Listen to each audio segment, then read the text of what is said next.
Hello সবাইকে, good morning. আজকে আবারও একটি নতুন দিন শুরু করছি তোমাদেরকে সঙ্গে নিয়ে। আশা করছি তোমরা সকলে খুব ভালো আছো আর আমরাও বেশ ভালো আছি। আজকে সম্ভবত ছিল বারটায় বৃহস্পতিবার, আর এখন ঘড়িতে বেজে গেছে 7:30। কারণ 7টার সময় এসে এই যে রান্নাঘরে রান্নাবান্না শুরু করে দিয়েছিলাম। তো ওদিকে দেখতে পেলে ভাতটাও নেমে গেছে, আর এদিকে একটু বেগুন ভাজাও বসিয়ে দিয়েছি। জানো তো, যেহেতু গত সপ্তাহে বাজার হয়নি, মানে আমরা বাড়িতে ছিলাম না, তাই কিন্তু ফ্রিজে সবজির পরিমাণ খুবই কম। তো যা কিছু আছে তাই দিয়েই চেষ্টা করছি এই সপ্তাহটা চালানোর। তো এই যে একটু ডাল করেছি, ভাত করেছি, তার সঙ্গে বেগুন ভাজা।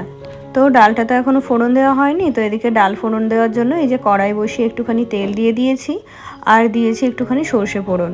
যেহেতু আজকে আম দিয়ে ডালটা করেছি, আর যতদিন গরম আছে ততদিন কিন্তু এই টক ডাল খেতে বেশ ভালোই লাগে।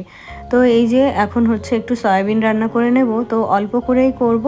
তার জন্য ফার্স্টেই হচ্ছে একটু সয়াবিন আর আলু এদিকে সেদ্ধ করে নেব।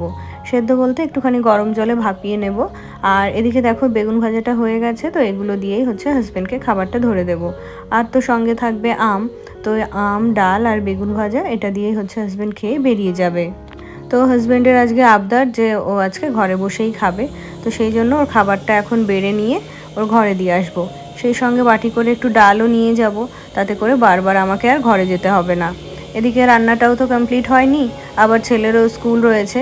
তো এই সমস্ত কিছু গুছিয়ে রেখে ওর জন্য আবার টিফিন তৈরি করতে হবে, ওকে রেডি করতে হবে।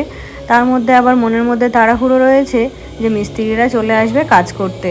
তো সেই জন্য অন্যান্য দিন যদি সমস্ত কাজ গুছিয়ে নাও পারি, রান্নাটা করতে যদি একটু দেরি হয়, এখন কিন্তু সেটা হলে আর হচ্ছে না।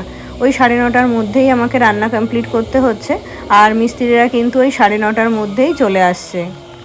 তো ওইদিকে হাজব্যান্ডের খাবারটা ধরে দিয়ে এলাম, আর এখন এই যে তরকারির জন্য আলু আর সয়াবিনটাকে খুব ভালো করে ভেজে নেব। এই কদিন তো মাছ মাংস খুবই খাওয়া হয়েছে, তাই এখন একটু হালকা পাতলা খাওয়া দাওয়া করার চেষ্টা করছি। ঘরে যা মাছ ছিল গতকালকেই তো সব রান্নাবান্না করে নিয়েছি, তো সেই কারণেই হচ্ছে আজকে আর কিছু করব না। হয়তো ফ্রিজ খুললেও এটা ওটা পাওয়া যাবে, মানে মাছ বলো মাংস বলো কিছু একটা পাওয়া যাবে। তো এক প্রকার মাছ মাংস খেতেই ইচ্ছে করছে না, তো ওই জন্য ভাবলাম যে একটু সয়াবিন করে নিই। তো সেই জন্যই হচ্ছে সয়াবিনটা করছি, আর খুব হালকাভাবেই করব, খুব বেশি তেল মশলা দেব না।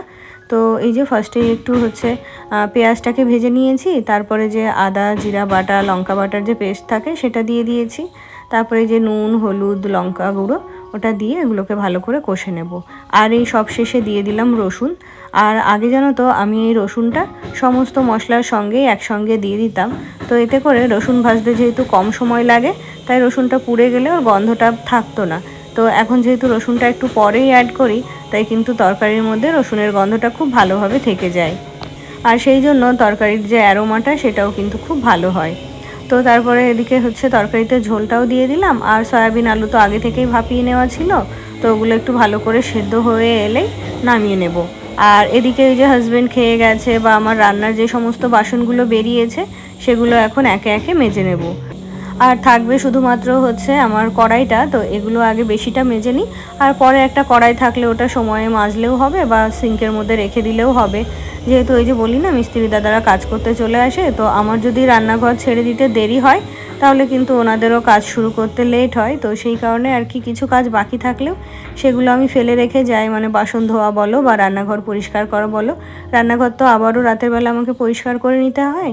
তো সেই কারণে প্রত্যেক দিন যে রান্নাঘরটা একদম প্রপারলি পরিষ্কার করে বেরোয় তা কিন্তু নয়। তো এদিকে দেখো বাসনগুলো ধোয়া হয়ে গেছে, আর এখন হচ্ছে তরকারিটা নামিয়ে নেব। তারপরে আবার ছেলের জন্য টিফিন তৈরি করতে হবে। তো চলো কাজগুলো গুছিয়ে নিতে নিতে তোমাদের কিছু কমেন্ট পড়ে ফেলি। তো আমার গত ভিডিওতে কমেন্ট করেছিল বিথিকা সরকার দিদিভাই, তো দিদিভাই লিখেছে পুরো ভিডিওটাই দুর্দান্ত হয়েছে। আর জানো তো মিষ্টি বনু, মানুষ যেমন ভালো থাকাটাও সহ্য করতে পারে না, আবার খারাপ থাকলেও সেটা নিয়ে সমালোচনা করে। যাই হোক, নিজের মতো করে বাঁচো, কারো কথায় কান দেবে না, আর নিজের ভালো লাগাটা মন্দ লাগাটা নিজের মতো করে বিচার করে চলবে, কারো কথায় বেশি গুরুত্ব দেবে না। অনেক ভালো থেকো, অনেক হাসি খুশি সবাইকে নিয়ে ভালো থেকো। থ্যাংক ইউ দিদিভাই, অনেক ভালোবাসা রইল তোমার জন্য। আর সত্যিই তাই, তোমার কথার সঙ্গে আমি একেবারেই একমত।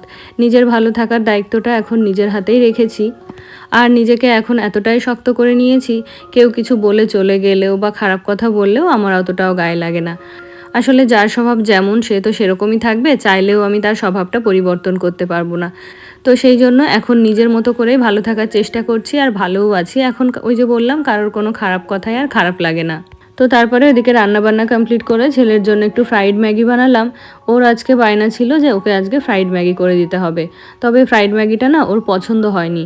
ওর বন্ধুকে ওর মা কিভাবে করে দিয়েছিল, আমি নাকি সেই রকমভাবে করতেও পারিনি। আর ম্যাগিটা নাকি দেখতে আর একটু ডার্ক হবে আর একটু স্পাইসি হবে, তো আমাকে সেইভাবেই করে দিতে বলছিল। তবে সেই রেসিপি যেহেতু আমি জানি না, তাই ওই ম্যাগিটাকে আগে সেদ্ধ করে নিয়ে একটুখানি পেঁয়াজ দিয়ে তেলের মধ্যে ভাজা করে দিয়েছি। তো এই যে বললাম, এটাও নাকি ওর পছন্দ হয়নি। তো যাই হোক, ওটা যা করেছি তাই ওকে প্যাক করে দিয়ে দিলাম। আর এই যে এখন আমার জন্য একটু সকালের খাবার তৈরি করে নেব। আজকে জানো তো ভাত খেতে একদমই ইচ্ছে করছে না। গতকালকের কিছুটা দুধ ছিল, তো সেই দুধ দিয়ে চিড়ে দিয়ে আম দিয়ে আর তার মধ্যে সামান্য একটু চিনি দিয়ে এটাই ভাবছি সকালে খেয়ে নেব। তো চিড়েটাকে ধুয়ে এই যে দুধের মধ্যে দিয়ে গেলাম, আর সঙ্গে একটু চিনি আর নুনও দিয়ে দিয়েছি। তো এটাকে এখন ঢাকা দিয়ে রেখে দেবো, চিড়েটাও নরম হয়ে যাবে। আর তার মধ্যে আমি ছেলেকে খাইয়ে দাইয়ে ওকে গাড়িতে তুলেও দিয়ে এসেছি। আর এখন এই যে খাওয়া দাওয়া করে ঘরটাও গুছিয়ে নিচ্ছি। এখন কিন্তু মিস্ত্রি দাদারা কাজ করাও শুরু করে দিয়েছে, তো সেই জন্য রান্নাঘরে আর কাজ বাকি থাকলেও না সেটা আর কমপ্লিট করা হয়নি। তো ওই যে স্নান ধান হবে, পুজো হবে, তো সেই জন্য ঘরের কাজ যতটুকু না করলে নয় ততটুকুই করব। এমনকি ডাইনিংটাও পরিষ্কার করতে পারবো না, কারণ ওখানেই তো কাজ হচ্ছে, তো ধুলোবালি ওখানে হবেই। তো সেই কারণে শুধুমাত্র আমার এই বেডরুমটা আর স্টাডি রুমটা পরিষ্কার করে স্নান করে নেব।